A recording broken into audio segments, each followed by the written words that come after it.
करवाते हो और दूसरी तरफ दारू के ठेके भी आप ही खुलवाते हो। और क्या चाहते हो, भूखे पेट देशभक्ति पैदा हो जाए? हमें भूखे पेट देशभक्ति कैसे पैदा होगी मेरे दोस्त, जरा बताओ।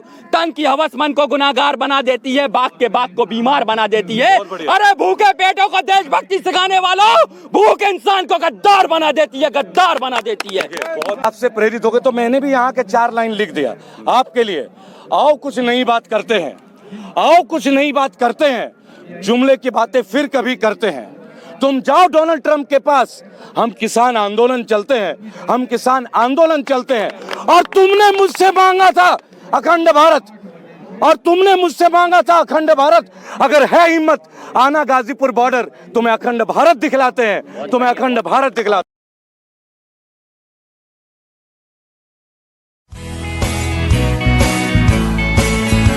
नमस्कार, मैं धीरज झा और मैं अभी गाजीपुर बॉर्डर पे हूँ। हमारे साथ कुछ किसान संगठन के लोग हैं, किसान भी हैं। उनसे मैं जानूंगा कि आखिर वो बात क्या है कि 2 महीने से ज्यादा हो गए आप लोग रोड पर हैं और अभी तक कोई हल नहीं निकला है। जी हाँ, बताएं आखिर वो बात क्या है जो हल नहीं निकल पा रहा है? देखिए, बड़ी छोटी सी बात है, ये हल संसद से नहीं निकलेगा, ये हल चलता है खेतों में। मंत्रियों का हल नहीं है, किसानों का हल, जो जोतता है खेतों को। खेती की बात किसान के साथ ही हो सकती है।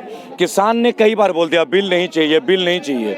ये पहली बार है जब पब्लिक मांग नहीं रही है, पब्लिक कह रही है प्लीज अपने पास रख लो, तो रख नहीं रहे। यही प्रॉब्लम है, यही समस्या का समाधान है। सर, रख लीजिए वापस, समाधान होगा। को ऐसा लग रहा है कि ये बिल लाने से किसानों का हित होगा, तो फिर आप ये क्यों कर रहे हैं कि बिल नहीं चाहिए? फिर ये आप ये क्यों कह रहे हैं कि बिल नहीं चाहिए? देखिए, पब्लिक ने ये बिल मांगा था क्या?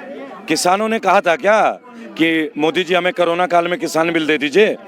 किसानों ने कहा था कि 2017 से अडानी जी अपना गोडाउन बना लें? किसानों ने कहा था कि आलू सब जो है प्राइवेट हो जाएं?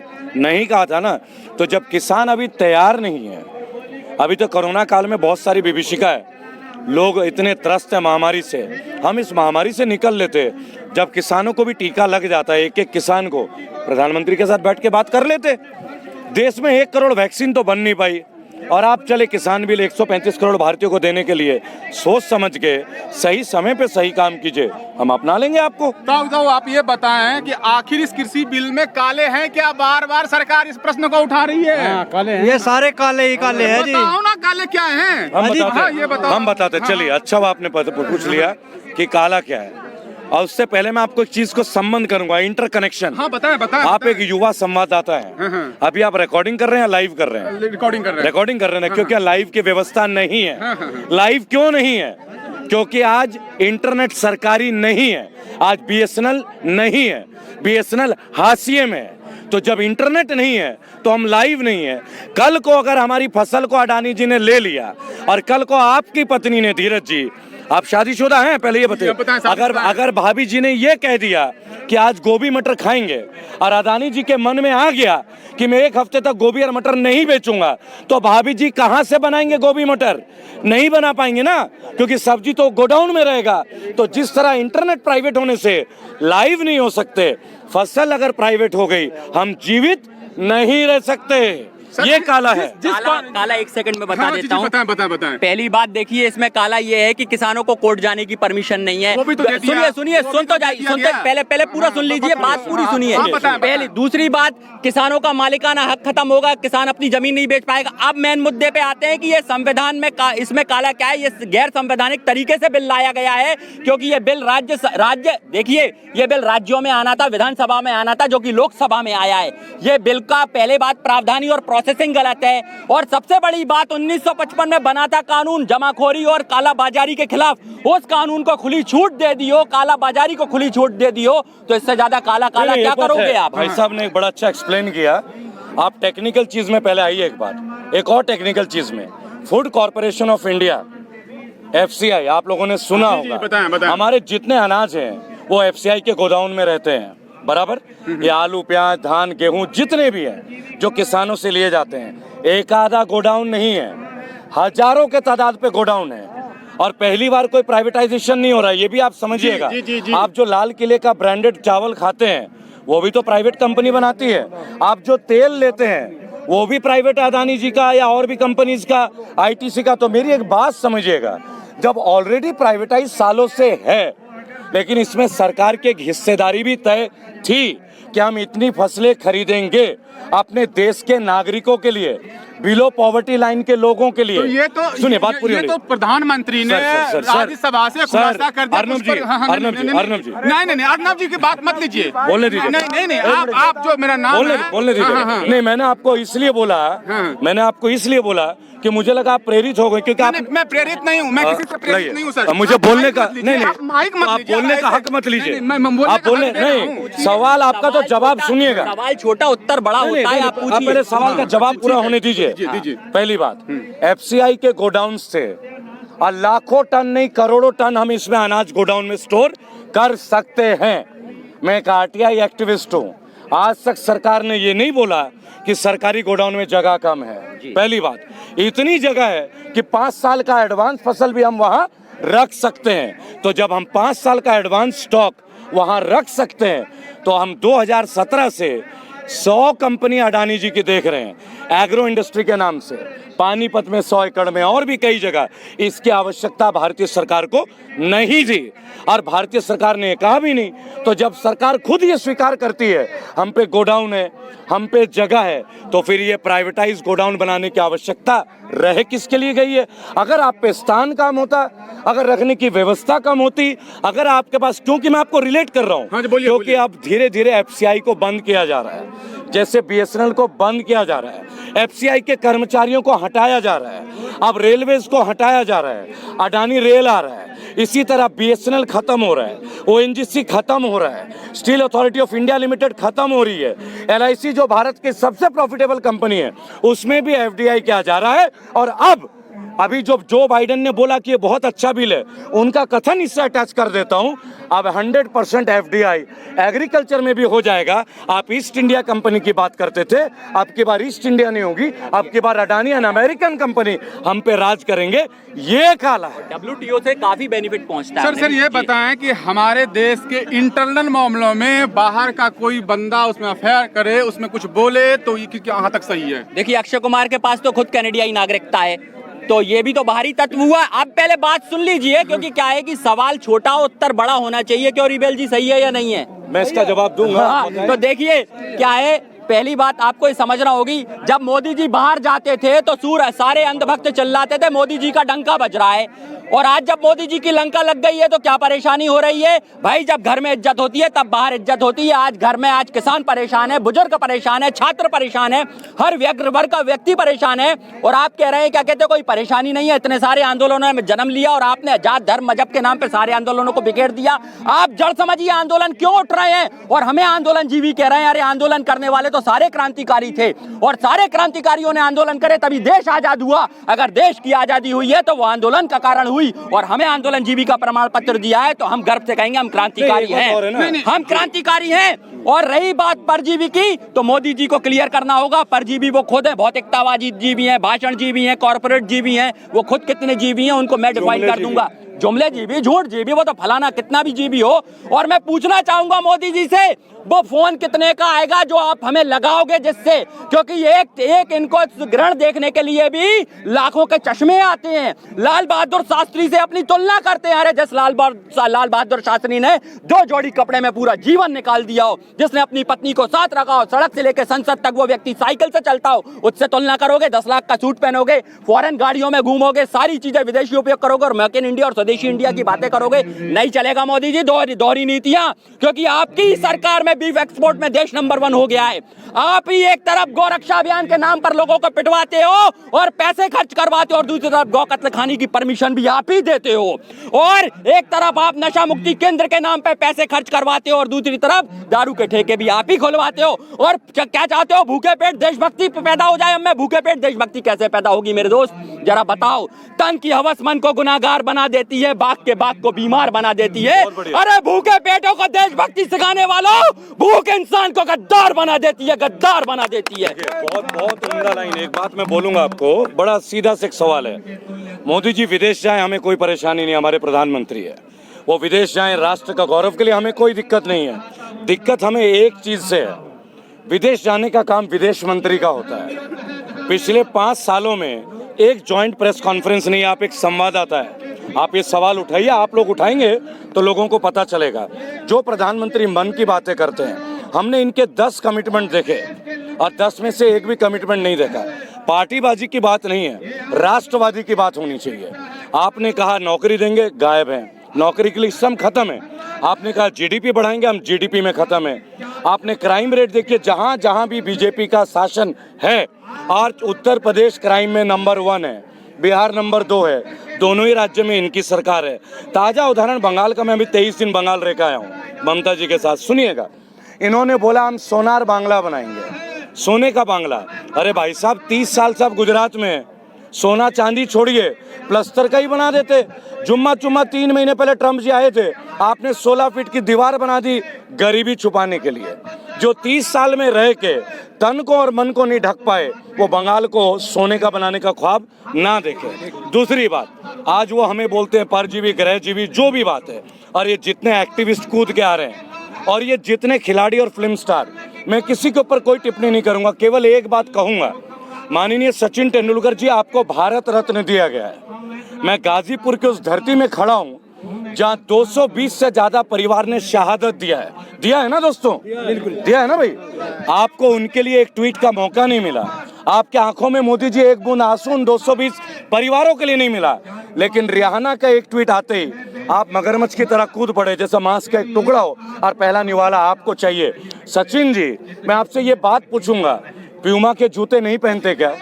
फरारी के ब्रांड एम्बेसडर नहीं है क्या? क्या फरारी स्वदेशी कंपनी है? क्या पेप्सी नहीं पीते थे आप? हम आपको टीवी में देखते हैं, करोड़ों भारतीय आपको अपने प्रेरणा का स्रोत मानते हैं। उन करोड़ों भारतीयों का मन ना तोड़ें, बीजेपी के लिए ना बोलें, भारत के लिए बोलें। आज बीजेपी का कद अगर भारत से बड़ा हो गया ना, तो ये शोध का नहीं है, सोच का विषय। सर ऐसा नहीं लग रहा है कि धीरे धीरे इस किसान आंदोलन के आड़ में जितने भी दलगत राजनीतिक लोग हैं, इसमें इन्वॉल्व हो रहे हैं और अपनी अपनी राजनीतिक रोटी सेक रहे हैं? क्या मोदी जी ने राजनीतिक रोटियां नहीं सेकी? क्या वो इससे अछूते रह गए? क्या आरएसएस इससे अछूती है? क्या भाजपा इससे अछूती है? आप देखिए, ये उस व्यक्ति को भारत रत्न देते हैं जो तिरंगे का अपमान करता है, ये हमें तिरंगे का सम्मान सिखाते हैं। आप बताइए, नानाजी देशमुख सन 1948 में जिसने तिरंगे का अपमान किया, उसे भारत रत्न दे दिया। ये कितने राष्ट्रवादी लोग हैं, ये तो यहीं से पता चलता है। जिनकी शाखाओं पे तिरंगा नहीं फहराया गया, वो राष्ट्रवादी बताते हैं खुद को। अरे भाई, जिसने तिरंगे का एक रंग को निकाल दिया हो, वो बांटने की राजनीति करते आ रहे हैं। आपको समझना होगा, आवाम को समझना होगा, ये आवाम जाग गया है। अब ये नहीं सुनेगा ये फालतू की बातें, मन की बातें हमें भी करनी आती हैं। और पत्रकारिता का उद्देश्य होता था जन की आवाज को मजबूत करना। आज पत्रकारिता सरकार की आवाज को मजबूत कर रहा है, वो विज्ञापन एजेंसी का काम कर रहा है। अरे इस प्रकार से मोदी जी को प्रोजेक्ट कर रहा है कि ये क्रीम लगाओ 7 दिन में गोरे हो जाए, फलाना तेल लगाओ, अपने सर पे बाल उगाओ। ऐसे ही मोदी जी के पीछे पड़ा यार 6 साल से विकास करवाने के लिए, पर विज्ञापनों से देश नहीं चलता। विज्ञापन झूठे होते हैं, मोदी जी भी झूठे हैं। सर आप लोग किसान आंदोलन में शामिल है, उस दिन बताया कि जो लाल किला पर घटना घटित हुई वो सही था या गलत था? लाल किले पर जो घटना हुई उसके लिए बीजेपी और सरकार को शर्मिंदगी देनी होगी, क्योंकि लाल किला उनके अंडर में था। सर मेरी बात, सरकार की क्या कोई जिम्मेदारी नहीं है क्या? किसान संगठन सरकार पे थोप रही है, सरकार किसान चलो मैं फिर कह देता हूँ, जसदीप सिद्धू को पूरे देश का इज्जत बट्टा लगा ना पूरे देश पे। इस बात पे तो ये बताएं, जब पूरे देश की इज्जत पे बट्टा लग गया, उसमें बात लड़ाई में लाल किले को 18 बार जीता और इस लाल किले को प्राइवेट को दे दिया, डालमिया को, तब देश की इज्जत को बट्टा। एक बात बोलूंगा आपको, पहली बात, अगर आप 26 जनवरी की बात करते हैं, पहली बात तो आप 26 जनवरी में जो मौका वारदात हुआ, पहली बात तो अगर आप पत्रकार है तो ये प्रश्न वहां मौके पे करना चाहिए, पहली बात, क्योंकि मैं और आप उस खम्भे में चढ़ने नहीं गए थे।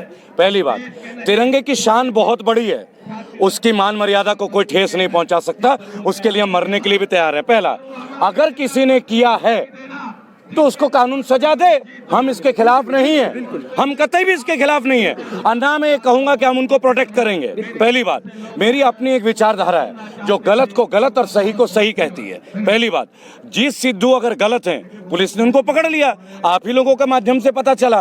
लेकिन मेरा एक छोटा सा सवाल है कि जिस लाल किले में एक परिंदा नहीं मार सकता, वहां पे इतने सारे उपद्रवी लोग भी आते हैं। उपद्रव तो हुआ नहीं, सुनिए एक भाई साहब, उपद्रव तो वहां हुआ, हम सब ने टीवी में देखा। अरे भाई जो उपद्रवी है उनको जेल में डालो, क्योंकि किसान कभी उपद्रवी हो नहीं सकते और उपद्रवी कभी किसान बन नहीं सकते। पहला। अब जीत सिद्धू को तो हमने मोदी जी के साथ भी तस्वीरों में देखा है, हमने गुरदासपुर में सनी देओल के चुनाव में भी देखा है। ऐसा क्या होता है धीरज जी कि जो भी व्यक्ति बाद में पकड़ा जाता है उसकी पहले तस्वीर बीजेपी के साथ होती है? कभी ये प्रश्न भी उठाइए ना, हमसे देश की गद्दारी के ऊपर मत सवाल उठाइए। आंदोलन देशभक्त पैदा करता है। सुनिएगा, अगर आप इतिहास पढ़ते, मैं एक आरटीआई एक्टिविस्ट हूं, मैं किसी को लांछन लगाने के लिए मंच का इस्तेमाल नहीं करता। आंदोलन हमें लीडरशिप के गुण देती है, पेट्रियोटिज्म यानी कि देशभक्ति का गुण देती है, और आंदोलन हमें यह भी सिखाता है कि बगैर गाली गलौज किए और बगैर आवाज ऊंची किए भी हमने अपने बात को बहुत अच्छे से रख सकते हैं। जय हिंद। लंबा होता वीडियो थोड़ा लंबा होता जा रहा है। लास्ट में एक क्वेश्चन बताएं, जा क्यों रहे, आपका मंच है। जिस सारे किसान संगठन जिस स्वामीनाथन आयोग रिपोर्ट की बात कर रहे हैं, वो आयोग बनकर 2006 में ही तैयार हो गई थी और 2004 से शुरू हुआ था, 2000 पन्नों में बना हुआ था, 2000 पन्नों में सिमट कर रह गया। उसमें कांग्रेस की सरकार थी, जो आज प्रेजेंट टाइम में कांग्रेस इस किसान आंदोलन को सपोर्ट कर रही है। प्रियंका गांधी कभी रामपुर जाती हैं, उस दौर में आप लोगों ने हो हल्ला नहीं किया, लेकिन आज के दौर में सारे किसान संगठन उसी स्वामीनाथन आयोग की रिपोर्ट की बात करते हैं। आपकी बात को पूरे देशी शब्दों में समझाऊंगा कि ये बताइए, अगर पिछले वाले ने हमें 2 चांटे मारे और ये वाला 4 चांटे मारे, तो आप यही कहेंगे कि 2 चांटे उसने मारे, 4 इससे भी खा लो। ऐसा नहीं होगा साहब, ऐसा नहीं होगा। अगर वो गलत थे तो ये भी गलत है, और गलत को गलत ही कहेंगे हम। देखिए, और सिख समुदाय को जिस तरीके से बदनाम करने की कोशिश की गई है, कोरोना काल में सिंह इज किंग थे। सिखों ने जो 2% आबादी है देश की, मेरे सिख भाइयों को समर्पित है, क्योंकि हमारे हिंदू धर्म का ताज है ये, इसको हम बदनाम नहीं होने देंगे। आप बताइए, 2% सिख ने पूरे देश को भोजन करा दिया, भुखमरी से निकाल दिया कोरोना काल में। अरे ये कौम अगर थोड़ी सी बढ़ जाएगी ना तो पूरे देश से भुखमरी चली जाएगी। और सुनिए, उस वक्त भी हमारे देश का प्रधानमंत्री कटोरा लेकर घूम रहा था और देश से फंड मांग रहा था, उसका हिसाब दे मोदी। 76 अरब रुपए वर्ल्ड बैंक से लेके आया, उसका हिसाब दे मोदी। लेकिन आज गुरुद्वारों से रिपोर्ट लगाई जा रही है, एनआईए के नोटिस भेजे जा रहे हैं। आज अरे क्यों नहीं मांगे जा रहे? क्यों बात को कह दिया गया? अरे भाई, मैं मुखर होकर बोल रहा हूँ। एक रीजन है। पहले आप रुकिएगा यहाँ पे। क्या नाम है आपका मेरे भाई? दीपक पांडे। दीपक पांडे जी, सबसे पहले मैं एक बात बोलूंगा आपको, मेरा नाम रेबल सदानंद पति है। मैं बीजेपी के अगेंस्ट 27 बार जेल जा चुका हूँ, लेकिन मैं जितने भी मंचों का इस्तेमाल करता हूँ उसमें माननीय मोदी जी केवल इसलिए बोलता हूं कि प्रधानमंत्री की जो जगह है ना, उसमें नए नए लोग आएंगे। हाँ। लेकिन उस पद का एक गरिमा है, और उस गरिमे को मैं कभी गिरने नहीं देता, क्योंकि मैं संविधान को मानता हूं और मैं लॉ ग्रेजुएट हूं। सुनिएगा मेरी बात। दूसरी बात, मैं कभी मोदी नहीं बोलूंगा, मैं मोदी जी ही बोलूंगा, मैं प्रियंका गांधी जी ही बोलूंगा। इनकी एक बात मुझे बहुत अच्छी लगी कि पहले सरकार ने 2 चांटे लगाए, तो इसका मतलब नहीं कि 4 चांटे। एक बात है जो मेरा भाई कहना चाहता है, उसको स्पष्ट कर दूं। मैंने जीवन में पहली बार वोट 2014 में दिया था, क्योंकि मेरे को कांग्रेस में कभी यकीन ही नहीं था। मेरे परिवार में कई लोग थे, लेकिन मैं यकीन नहीं करता था। क्यों? क्योंकि 70 साल में 50,000 परियोजनाएं इसी परिवार के नाम पे चलती है। कोई यूनिवर्सिटी नहीं आई है ना पांडे जी? अरे पांडे जी आइए ना, 2 मिनट आइए। मैं भी तो रुका था ना, रुकिए। आप साथ आए तो रुकिए। कोई चीजें मेरी और आपकी, क्योंकि मैं आपके साथ ज्वाइंट हूँ, ये बात जाएगी। सुनिएगा, ये आवश्यक है मेरे भाई, मेरे अनुज। आप ब्राह्मण समाज से आते हैं पांडे जी, और हम ही तो संस्कार को माना जाता है, अगर हम ही नहीं माने तो कैसे मानेगा? सुनिएगा एक बात, कि मैंने मोदी जी को इसलिए ट्रस्ट किया कि इस बंदे में हिम्मत थी। 70 साल के रेजिम को इसने उखाड़ के फेंका। तो अगर ये सच में एक साधारण आदमी था जिसको अमेरिका वीजा नहीं देता था, घुसने नहीं देता था, इस बंदे में कोई तो बात होगी। हम भी आगे झांसे में। मैंने उनको वोट दिया, और हो सकता है कि मेरे एक वोट ने भी परिवर्तन पांडे जी लाया होगा, लेकिन मुझे महसूस हुआ कि मेरा वोट का मिसयूज हुआ। मैं अपने हिस्से का प्रायश्चित कर रहा हूं। आज जो मैं रेबल फाउंडेशन चला रहा हूं, मेरा प्रायश्चित है ये, क्योंकि मेरी वजह से भी आप लोग भुगत रहे होंगे। आज जो मेरा भाई इतना गर्म हो रहा है, ये उसका हक है, पांडे जी का हक है। लेकिन मैं एक बात बोलूंगा, इसी आदमी ने हमें एक मंच दे दिया। इन्होंने हम पे बहुत सारे काम किए, सुनिएगा, ये बहुत जरूरी है। इन्होंने हमें बांटा, इन्होंने जीएसटी लाई, हम चुप थे। इन्होंने बोला काला धन आएगा, उसके नाम से डिमोनेटाइजेशन किया, हम चुप थे। बैंकों को बर्बाद कर दिया, हम चुप थे। भगवान भला करे, कई बार भगवान ना मूर्ख व्यक्ति में भी एक पावर दे देता है कि जा तेरे हस्ते में कुछ अच्छा करूं, जैसे भस्मासुर, मैं नाम नहीं ले रहा किसी का। आज क्या हुआ, उन्होंने किसानों पे प्रचंड वार किया। धन्यवाद मोदी जी आपका, माननीय प्रधानमंत्री जी। अगर आपने किसानों पे वार नहीं किया होता ना तो आज भारत एक नहीं होता। और सुनिए, आप हमेशा बीजेपी के एक जुमला बोलते हैं, अखंड भारत अखंड भारत। इन 4 पंक्तियों के बाद मैं स्टेज छोड़ूंगा, सुनिएगा। वक्त दिया तो वक्त लीजिए, अच्छे पत्रकार बनिए। आप जुमले देते थे ना, किसान भी आज लिखना शुरू कर चुके हैं, आपसे प्रेरित हो गए। तो मैंने भी यहाँ के 4 लाइन लिख दिया आपके लिए।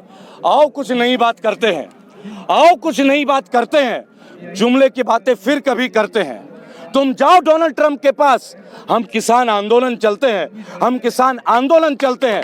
और तुमने मुझसे मांगा था अखंड भारत, और तुमने मुझसे मांगा था अखंड भारत। अगर है हिम्मत आना गाजीपुर बॉर्डर, तुम्हें अखंड भारत दिखलाते हैं, तुम्हें अखंड भारत दिखलाते हैं। जय हिंद जय भारत। जी हाँ दोस्तों, किसान बंधुओं का साफ तौर पे कहना था कि किसी भी कीमत पर हम यहाँ धरने से नहीं हटेंगे जब तक कि ये काले कानून वापस नहीं हो जाते हैं। धन्यवाद।